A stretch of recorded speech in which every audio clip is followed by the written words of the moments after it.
Assalamu alaikum students. Hope so you all are fine.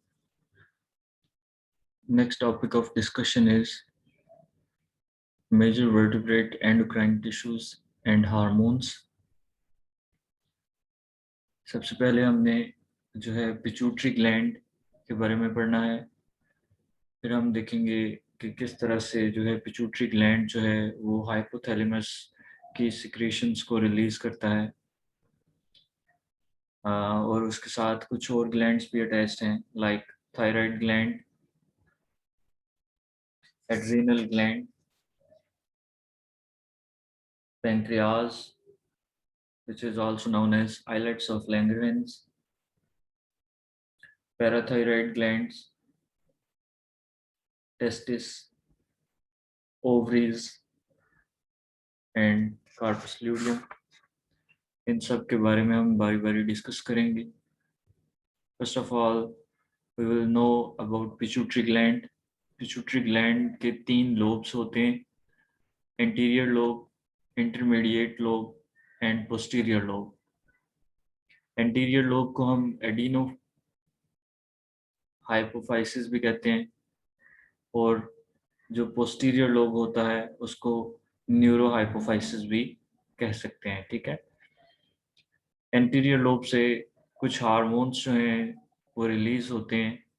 उनमें सबसे पहला जो हार्मोन है दैट इज सोमैटोट्रोफिन और somatotrophic hormone which is also known as growth hormone.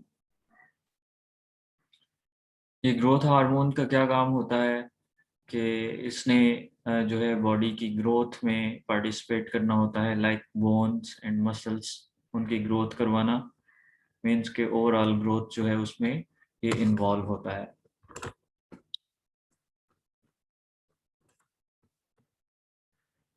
Next जो इसका फंक्शन है, चूंकि इसने ग्रोथ को स्टिमुलेट करना होता है इसलिए ये प्रोटीन सिंथेसिस, चूंकि मसल्स की ग्रोथ में इन्वॉल्व होता है इसलिए प्रोटीन सिंथेसिस में जो है उसको प्रोमोट करता है।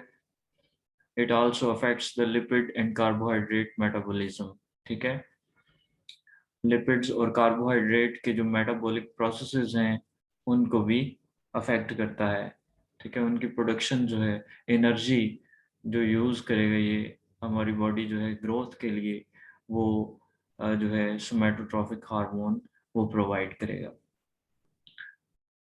It also increases cell division. ठीक है, सेल डिवीजन होगी तो ही ग्रोथ होगी। सेकंड हार्मोन जो है वो एड्रीनोकॉर्टिकोट्रोफिक हार्मोन है। ठीक है, it stimulates the secretion of adrenocortical steroids। ये एड्रीनोकॉर्टिकल स्टीरॉइड्स जो हैं मतलब एड्रीनल ग्लैंड के ऊपर जाके अफेक्ट करेगा और वहाँ से जो है एड्रीनोकॉर्टिकल स्टीरॉइड्स जो हैं वो रिलीज करवाएगा। ठीक है, उनमें आ जाते हैं हमारे पास एल्डोस्टेरॉइड्स, एल्डोस्टेरॉन जिसको कहते हैं। उसके अलावा हमारे पास होते हैं ग्लूकोकॉर्टिकाइड्स जिनको आप जो है कार्टिसोल भी कहते हैं, मिनरलोकॉर्टिकाइड्स, एपिनेफ्रिन एंड नॉरएपिनेफ्रिन। ठीक है, तो यहाँ पे एड्रीनोकॉर्टिकोट्रोफिक हार्मोन्स हैं, तो ये कॉर्टेक्स रीजन से जो हार्मोन्स रिलीज होते हैं जिनमें हमारे पास ग्लूकोकॉर्टिकाइड्स आ जाते हैं और मिनरलोकॉर्टिकाइड्स आ जाते हैं, उनको रिलीज करवाएगा। And they are steroids in nature. ठीक है, स्टीरॉइड्स भी लिपिड्स हैं। It is involve in stress response. जो एड्रेनालिन और नॉर एड्रेनालिन है जिसको एपिनेफ्रिन और नॉर एपिनेफ्रिन भी कहते हैं, वो जो है स्ट्रेस रिस्पॉन्स में इन्वॉल्व होते हैं। जब भी कोई स्ट्रेस सिचुएशन होती है तो उस दौरान ये हार्मोन्स जो हैं वो इन्वॉल्व होते हैं, मतलब कि जो हार्ट बीट है उसको तेज कर देंगे। इसके अलावा ब्लड फ्लो जो है, ब्लड प्रेशर जो है वो भी इंक्रीज हो जाएगा और वेजो कंस्ट्रिक्शन हो जाएगी। उसके अलावा नेक्स्ट जो हार्मोन है हमारे पास दैट इज थायरोट्रोपिन और थायराइड स्टिमुलेटिंग हार्मोन। ठीक है, थायराइड स्टिमुलेटिंग हार्मोन जो है ये थायराइड ग्लैंड के ऊपर एक्ट करता है और वहाँ से जो है थायराइड हार्मोन जो है जिसको थायरॉक्सिन भी कहते हैं उनको रिलीज करवाता है। वो हार्मोन जो है वो ग्रोथ, डेवलपमेंट और मेटाबॉलिक रेट में इन्वॉल्व होते हैं। इसी तरह यहाँ से एंडोर्फिन जो है वो भी हार्मोन्स हैं, वो भी रिलीज होते हैं जो कि पेन वगैरह को डिक्रीज करते हैं। ठीक है, जब बॉडी जो है वो पेन में होती है तो ये हार्मोन्स जो हैं ये रिलीज होते हैं जो कि पेन को जो है डिमिनिश करते हैं या डिक्रीज करते हैं। नेक्स्ट जो है हमारे पास हार्मोन्स, दे आर गोनेडोट्रोपिन्स। गोनेडोट्रोपिन्स जो हैं ये गोनेड्स से रिलीज होते हैं, like ovary and testis. Ovary in case of female and testis in case of male. ठीक है, ओवरी से जो हमारे पास गोनेडोट्रोपिन्स रिलीज होते हैं वो हैं हमारे पास ल्यूटिनाइजिंग हार्मोन्स। इसके अलावा जो टेस्टिस हैं उनसे इंटरस्टिशियल सेल स्टिमुलेटिंग हार्मोन्स को रिलीज होते हैं, उनको गोनेडोट्रोपिन्स कहते हैं। तो ल्यूटिनाइजिंग हार्मोन जो है ये किस तरह से बनता है? फॉलिकल स्टिमुलेटिंग हार्मोन जो है वो फॉलिकल्स की ग्रोथ करवाता है और इस दौरान जो है एस्ट्रोजन रिलीज होता है। फॉलिकल स्टिमुलेटिंग हार्मोन और जो एस्ट्रोजन हार्मोन्स हैं ये दोनों एक दूसरे के साथ वर्क करते हैं और नेक्स्ट जो है ओवुलेशन करवाते हैं। ओवुलेशन कहते हैं कि जो फॉलिकल है वो रप्चर करता है और उसमें से एग सेल्स जो हैं वो बाहर आ जाते हैं। अब जो बाकी स्ट्रक्चर रह जाता है उसको कार्पस ल्यूटियम कहते हैं, जिसको कार्पोरा ल्यूटिया का नाम दिया गया है यहाँ पे। ठीक है, ओवरीज के अंदर जो ल्यूटिनाइजिंग हार्मोन है वो क्या करेगा, कार्पोरा ल्यूटिया बनाएगा। ठीक है, ल्यूटिनाइजेशन करवाएगा। जो एग रिलीज हुआ है फॉलिकल सेल से उसको हम बोलेंगे ल्यूटिनाइजेशन। इस प्रोसेस को हम बोलते हैं ल्यूटिनाइजेशन और इसमें जो हार्मोन इन्वॉल्व होता है वो है ल्यूटिनाइजिंग हार्मोन। ठीक है, ये ल्यूटिनाइजिंग हार्मोन जो है दैट विल जो है वो रिलीज करवाएगा एग को और बाकी जो स्ट्रक्चर रह जाएगा कार्पस ल्यूटियम, इसका जो कलर है वो येलोविश होता है। ठीक है, और ये एक हार्मोन मजीद जो है उसको रिलीज करेगा, प्रोजेस्टेरॉन, जो कि नेक्स्ट जो है probably acts in conjunction with FSH, follicle stimulating hormone. ठीक है बेटा, प्रोजेस्टेरॉन जो है ये नेक्स्ट जो है सपोर्ट करेगा यूट्रस की वॉल को। ठीक है, और उसको प्रेगनेंसी के लिए जो है वो मेंटेन करेगा। इंटेस्टिस stimulates the interstitial cells thus promoting the secretion of testosterone। ठीक है, जो इंटरस्टिशियल सेल्स हैं उनको प्रमोट करेगा ये जो इंटरस्टिशियल सेल स्टिमुलेटिंग हार्मोन है, ताकि उनमें से टेस्टोस्टेरॉन जो है रिलीज हो सके। और टेस्टोस्टेरॉन का क्या काम होता है, ये मेल सेकेंडरी सेक्स करेक्टर्स को जो है डेवलप करवाता है। उसमें है नेक्स्ट हमारे पास है follicle stimulating hormone in ovary, stimulates growth of follicles. ठीक है, ग्रोथ करवाता है फॉलिकल्स की, फंक्शंस विद ल्यूटिनाइजिंग हार्मोन। ठीक है, ल्यूटिनाइजिंग हार्मोन के साथ फंक्शन करेगा और क्या करेगा, ल्यूटिनाइजेशन करवा देगा and stimulate estrogen secretion and ovulation. ठीक है, ओवुलेशन मतलब एग का रिलीज होना फ्रॉम फॉलिकल्स। इन टेस्टिस जो फॉलिकल स्टिमुलेटिंग हार्मोन है that will act on seminiferous tubules. जो टेस्टिस के अंदर जो कन्वोल्यूटेड ट्यूब्यूल्स होती हैं उनको हम बोलते हैं सेमिनिफेरस ट्यूब्यूल्स। तो उन ट्यूब्यूल्स के ऊपर जाके वो एक्ट करेगा, कौन सा एंजाइम, कौन सा हार्मोन, फॉलिकल स्टिमुलेटिंग हार्मोन, और वो इस तरह स्पर्मेटोजेनेसिस जो है वो करवाता है। ठीक है, टेस्टिस के अंदर जो है स्पर्मेटोजेनेसिस होती है। Next hormone is prolactin. जैसा कि इसके नाम से जाहिर है कि ये जो है मिल्क प्रोडक्शन में इन्वॉल्व होता है, initiates milk production by mammary glands. Mammary glands के ऊपर जाके इसका असर होता है जिसकी वजह से वहां से मिल्क प्रोडक्शन जो है वो इनिशिएट होती है। इसके अलावा बर्ड्स में जो है एक तरह का मिल्क होता है जिसको कहते हैं क्रॉप मिल्क, बहुत ही न्यूट्रिशियस होता है ये मिल्क। और ये बनता कैसे है, जैसे कि इसके नाम से जाहिर है कि ये क्रॉप मिल्क है, मतलब क्रॉप इसके अंदर एक मस्कुलर ग्लैंड है जो कि फूड को स्टोर करने के लिए यूज होता है। अब ये क्रॉप जो है इसकी जो वॉल्स होंगी, इनर वॉल्स, वो क्या होंगी, स्लफ्ड ऑफ हो जाएंगी, ठीक है, मतलब वो अंदर से जो दीवार के सेल्स हैं वो टूटना शुरू हो जाएंगे। वो जो सेल्स होते हैं वो फ्लूइड फिल्ड होते हैं, उनसे नेक्स्ट जो है ये मिल्क बनता है, ठीक है। तो इस तरह जो है acts on crop sacs of some birds, mostly ये पिजन के अंदर जो है हमें मिलते हैं। उसके बाद है it stimulates the maternal behaviour in birds, ठीक है, जो मैटरनल बिहेवियर है उसको स्टिमुलेट करेगा। नेक्स्ट है इंटरमीडिएट लोब ऑफ पिट्यूटरी, ठीक है। इंटरमीडिएट जो लोब है वो क्या करता है, वो भी एक हार्मोन रिलीज करता है जिसका नाम है मेलानोसाइट स्टिमुलेटिंग हार्मोन। मेलानोसाइट्स ऐसे सेल्स होते हैं जो कि मेलानिन पिगमेंट रिलीज करते हैं। तो जैसे ही ये हार्मोन रिलीज होगा तो ये मेलानोसाइट्स, जिनको आप मेलानोफोर्स भी कहते हैं, ठीक है, वो क्या उनको स्टिमुलेट करेगा, उनको एक्सपैंड करेगा, मतलब उनकी ग्रोथ करवाएगा, उनका नंबर जो है वो इंक्रीज होगा, जिसकी वजह से मेलानिन प्रोडक्शन भी क्या हो जाएगी, एनहांस हो जाएगी। इस तरह जो है स्किन में डार्कनिंग जो है वो इसी हार्मोन की वजह से होती है। और ये किसकी वजह से होता है, एक्सटर्नल स्टिमुलाई जब मिलेगी तो तब ये हार्मोन रिलीज होगा, जिसकी वजह से मेलानिन प्रोडक्शन होगी। यहाँ पे जो है सेकंड पॉइंट जो लिखा हुआ है मेलानोसाइट स्टिमुलेटिंग हार्मोन का, that contracts iridophores and ज़ैंथोफोर्स। Iridophores और ज़ैंथोफोर्स जो हैं ये क्रोमैटोफोर्स होते हैं, ठीक है। क्रोमैटोफोर्स जो कि कलर जो है पिगमेंट्स जिनके अंदर पाए जाते हैं, ठीक है। ज़ैंथोफोर्स जो हैं दे आर येलोइश, ठीक है, और इनमें कैरोटिनॉइड्स होते हैं, और ये जो है फिशेस और क्रस्टेशियंस के अंदर मिलते हैं हमें, ठीक है।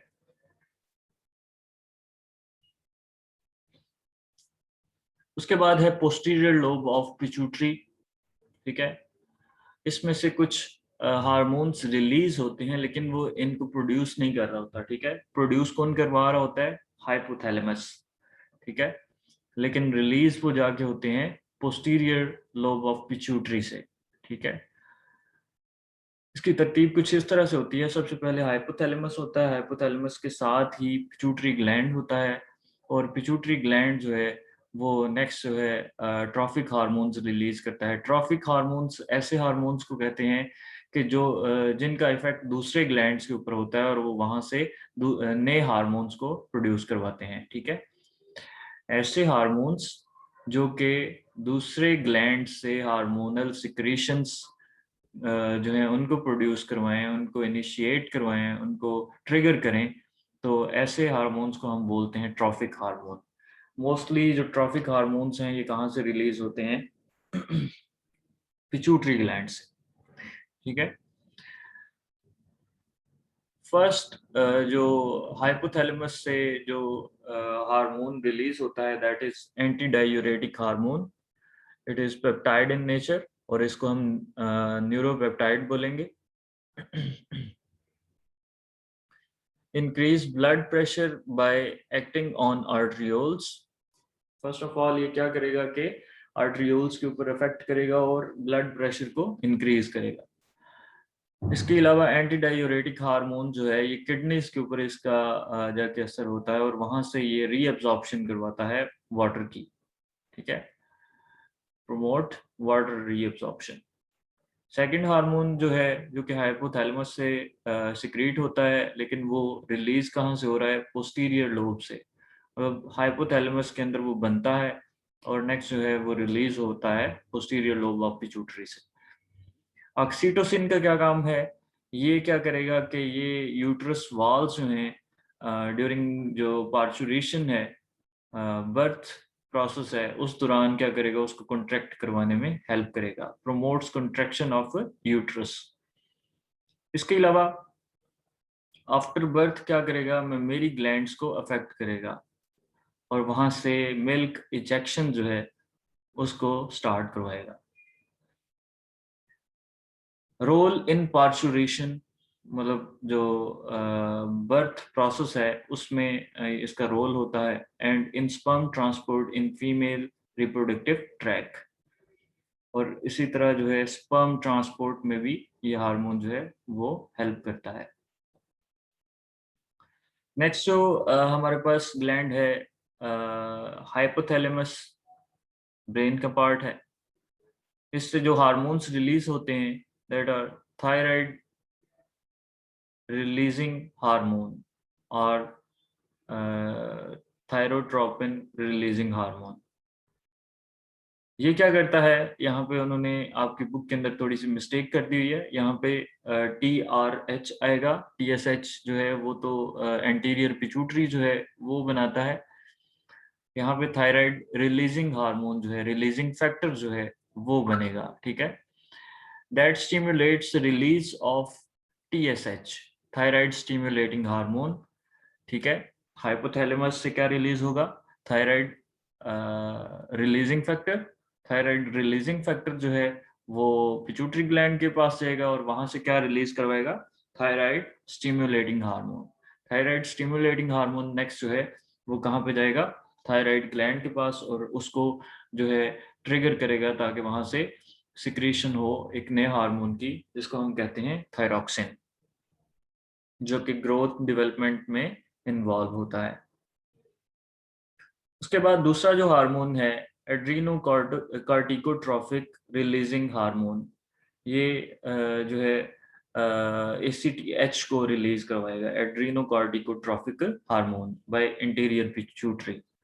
उसके बाद है गोनेडोट्रोपिन रिलीजिंग हार्मोन, ये भी क्या करेगा, गोनेडोट्रोपिन हार्मोन्स को रिलीज करवाएगा फ्रॉम द इंटीरियर पिट्यूटरी, ठीक है। इसी तरह प्रोलैक्टिन इनहिबिटिंग फैक्टर है, ये क्या करेगा कि जो है प्रोलैक्टिन जो कि मिल्क प्रोडक्शन में इन्वॉल्व होता है उसकी इनहिबिशन करवाएगा, ठीक है। रिलीज्ड बाय जो कि प्रोलैक्टिन जो है वो आपको पता है कि एंटीरियर पिट्यूटरी से रिलीज होता है, उसकी इनहिबिशन के लिए जो मैसेज आएगा वो प्रोलैक्टिन इनहिबिटिंग फैक्टर की फॉर्म में आएगा, कहाँ से, हाइपोथैलेमस से। नेक्स्ट जो हमारे पास हार्मोन है दैट इज सोमैटोस्टेटिन, ठीक है। That inhibits the release of somatotrophic hormone, ठीक है, जिसको ग्रोथ हार्मोन भी कहते हैं, बाय एंटीरियर पिट्यूटरी। नेक्स्ट जो हमारे पास ग्लैंड है that is thyroid gland. Thyroid gland में क्या है, थायराइड ग्लैंड आपको पहले ही पता है कि थायराइड ग्लैंड जो है थायरॉक्सिन बनाता है, जिसको आप टेट्रा आयोडो थायरोनिन भी कह सकते हैं। इसके अलावा एक और हार्मोन है ट्राईआयोडोथायरोनिन, ठीक है। ये हार्मोन्स जो हैं ग्रोथ में इन्वॉल्व होते हैं, डेवलपमेंट में और मेटाबॉलिज्म में, मेटाबॉलिक रेट जो है उसको इंक्रीज करते हैं इन बर्ड्स एंड मैमल्स। इसके अलावा एम्फीबियंस के अंदर जो मेटामॉर्फोसिस है और मोल्टिंग जो है उसको भी इंड्यूस करते हैं। मेटामॉर्फोसिस किसको कहते हैं, ये जो है मेटामॉर्फोसिस पोस्ट एम्ब्रियोनिक डेवलपमेंट है, ठीक है, कि लार्वा से एडल्ट फॉर्म अटेन करना, उसको हम बोलते हैं मेटामॉर्फोसिस। मोल्टिंग से आप ऑलरेडी जो है इससे आशना है। इसके अलावा बर्ड्स के अंदर जो है ये फेदर्स की डेवलपमेंट जो है उसको भी कंट्रोल करता है। इसके अलावा एक थर्ड हार्मोन है कैल्सिटोनिन। कैल्सिटोनिन का क्या फंक्शन होता है कि इसने ब्लड के अंदर जो कैल्शियम का लेवल है उसको कम करना होता है, लोअर करना होता है। मतलब क्या है इसका, कि ब्लड के अंदर से जो कैल्शियम है उसको हड्डियों के अंदर एब्जॉर्ब करवाना इसका काम होता है। Lowers blood calcium level by inhibiting calcium reabsorption from bone, ठीक है। बोन के अंदर जो है कैल्शियम डेपोजिशन होगी किस हार्मोन की मदद से, कैल्सिटोनिन के थ्रू। इसी तरह हमारे पास एक पैराथायराइड ग्लैंड है। पैराथायराइड ग्लैंड जो हार्मोन रिलीज करता है उसका नाम है पैराथॉर्मोन, और ये जो है कैल्सिटोनिन के एंटी वर्क करता है, ठीक है, उसके अगेंस्ट वर्क करता है। कैल्सिटोनिन में हमने देखा है कि वो ब्लड से जो है लिवर के अंदर ब्लड से बोन्स के अंदर जो है कैल्शियम को एब्जॉर्ब करवाता है, लेकिन पैराथॉर्मोन जो है ये बोन से ब्लड के अंदर कैल्शियम को रिलीज करवाएगा, ठीक है, मतलब ब्लड के अंदर जो कैल्शियम लेवल है उसको राइज करवाएगा और रेगुलेट करेगा, ठीक है, जितनी उसकी कंसंट्रेशन रिक्वायर्ड है ब्लड के अंदर वहां तक उसको लेके जाएगा, फिर जो है उसको लोअर करना शुरू कर देगा। इस तरह ये साइकिल जो है वो चलता रहता है। पेंक्रियाज, जिसको हम आइलेट्स ऑफ लैंगरहैंस भी कहते हैं, बेटा इससे दो हार्मोन्स रिलीज होते हैं, एक बीटा सेल्स प्रोड्यूस करते हैं और एक अल्फा सेल्स। बीटा सेल्स जो होते हैं वो इंसुलिन रिलीज करते हैं, इंसुलिन हार्मोन, और अल्फा सेल्स जो हैं वो ग्लूकागोन हार्मोन जो है उसको रिलीज करेंगे। अब इंसुलिन का क्या काम होता है? इंसुलिन ने जो लिवर होता है, लिवर सेल्स, उसके ऊपर इसके रिसेप्टर्स होते हैं, उसके साथ जाके बाइंड करना होता है और इस तरह ग्लूकोज को जो है लिवर सेल्स के अंदर ले जाना होता है, जो कि ब्लड के अंदर ऑलरेडी प्रेजेंट होता है, ठीक है। इसके अलावा मतलब ये ब्लड के अंदर जो ग्लूकोज लेवल है उसको कम करेगा, प्रोमोट्स ग्लाइकोजन सिंथेसिस, और लिवर के अंदर जाके वो ग्लाइकोजन में कन्वर्ट होना शुरू हो जाएगा, एंड ग्लूकोज यूटिलाइजेशन, ठीक है। इसी तरह ग्लाइकोजन जो है वो मसल्स में भी स्टोर होती है। उसके अलावा है ग्लूकागोन फ्रॉम अल्फा सेल्स। ये हार्मोन जो है ये ग्लूकोज लेवल को ब्लड के अंदर रेज करता है, ठीक है, और ग्लाइकोजन जो है उसको ग्लूकोज में कन्वर्ट किया जाता है ये हार्मोन की मदद से।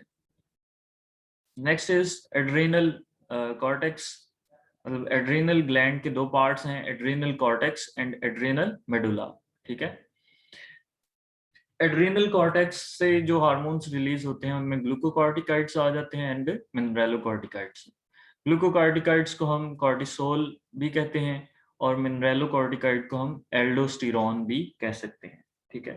स्टीरॉइड्स हैं क्योंकि लिपिड्स इन नेचर होते हैं।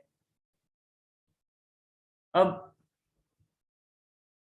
यहाँ पे कार्टिकोट्रॉफिक रिलीजिंग फैक्टर हमने पढ़ा था, जो कि कहाँ से रिलीज होता है? हाइपोथैलेमस से।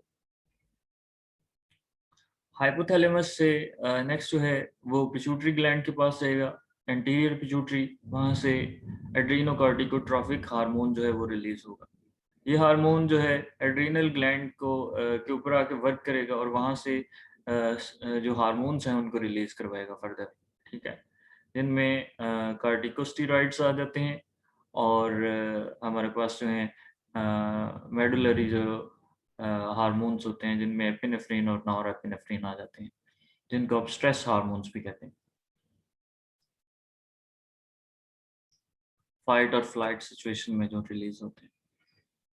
ग्लूकोकॉर्टिकाइड्स, जैसे कि इसके नाम से जाहिर है, कि promote the synthesis of carbohydrates and breakdown of proteins.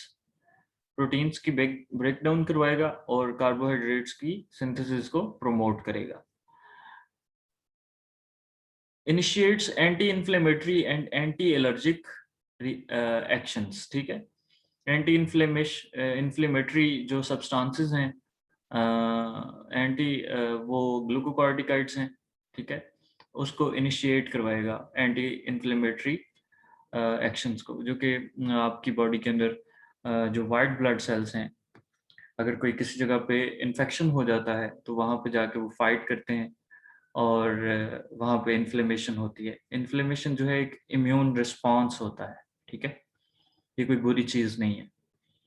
उसको कौन एंटी इन्फ्लेमेटरी जो है और एंटी एलर्जिक रिएक्शंस जो हैं उसको कौन स्टार्ट करवाता है? ग्लूकोकॉर्टिकॉइड्स। नंबर 3 जो पॉइंट है इनके बारे में, दे मेडिएट रिस्पॉन्स टू स्ट्रेस, ठीक है, ये भी स्ट्रेस जो रिस्पॉन्स है उसको मेडिएट करते हैं। मिनरलोकॉर्टिकॉइड्स, मिनरल्स, ठीक है, लाइक सोडियम एंड पोटाशियम जो है, सोडियम जो आयंस हैं उनकी रिटेंशन करवाना, ठीक है, किडनी से, और पोटाशियम आयंस का लॉस करवाना, उसको रेगुलेट कौन करता है? मिनरलोकॉर्टिकॉइड्स, ठीक है। इसके अलावा वाटर बैलेंस में भी ये इन्वॉल्व होते हैं। जो एड्रेनल मेडुला है उससे दो हार्मोन्स रिलीज होते हैं, एड्रेनालिन एंड नॉर एड्रेनालिन, ठीक है। एड्रेनालिन और नॉर एड्रेनालिन को हम जो है एपिनेफ्रिन एंड नॉर एपिनेफ्रिन भी कह सकते हैं, ठीक है, रिस्पेक्टिवली। दे मोबिलाइजेस द ग्लूकोज, ठीक है, increases blood flow through skeletal muscle, blood flow को जो है इंक्रीज करेंगे स्केलेटल मसल में, ठीक है, क्योंकि स्ट्रेस सिचुएशन होती है तो ज़्यादा से ज़्यादा जो है फ्लो की ज़रूरत होती है, ज़्यादा से ज़्यादा ऑक्सीजन की ज़रूरत होती है, क्योंकि मसल्स जो हैं वो वर्क कर रहे होते हैं। Increases oxygen consumption, increases heart rate, जो दिल की धड़कन है, जब भी आप कोई स्ट्रेस में होते हैं तो दिल की धड़कन जो है वो इंक्रीज हो जाती है, तो उसमें कौन से हार्मोन्स इन्वॉल्व होते हैं? Epinephrine, adrenaline. नॉर एपिनेफ्रिन जो है वो ब्लड प्रेशर को इंक्रीज करेंगे। इसके अलावा जो आर्ट्रियोल्स हैं और वेन्यूल्स हैं उनको कंस्ट्रिक्ट कर देंगे। कंस्ट्रिक्शन से ऑलरेडी जो है उसका ब्लड प्रेशर जो है वो इंक्रीज करेगा। उसके बाद है टेस्टिस, ओवरीज। टेस्टिस जो है इनसे नॉर एपिनेफ्रिन भी कुछ एक्सटेंट तक जो है वो रिलीज होता है। इसके अलावा एंड्रोजेंस जिनमें टेस्टोस्टेरोन है एग्जाम्पल इसकी, जो कि सेकेंडरी सेक्स कैरेक्टर्स जो हैं उनको मेंटेन करता है, उनको डेवलप करवाता है, प्रमोट स्पर्मेटोजेनेसिस, और इसके अलावा जो है स्पर्म प्रोडक्शन में इन्वॉल्व होता है। उसके अलावा ओवरीज हैं, ओवरीज में एस्ट्रोजन है। एस्ट्रोजन हार्मोन का क्या काम होता है? फीमेल सेक्सुअल कैरेक्टरिस्टिक्स को मेंटेन करना, और इसके अलावा ओवोजेनेसिस करवाना, मींस के ओवर प्रोडक्शन, एग प्रोडक्शन। इसको हम एस्ट्राडायोल भी कहते हैं।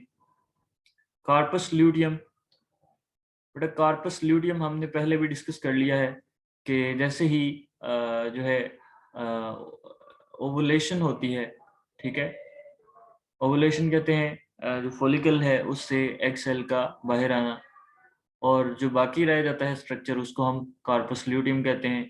कार्पोरा ल्यूटिया का नाम दिया गया आपकी बुक के अंदर, ठीक है। तो वो जो है वो भी एक सिक्रेटरी स्ट्रक्चर में कन्वर्ट हो जाता है जो कि येलोइश इन कलर होता है, जिसको हम मतलब ग्लैंडुलर स्ट्रक्चर बोलते हैं।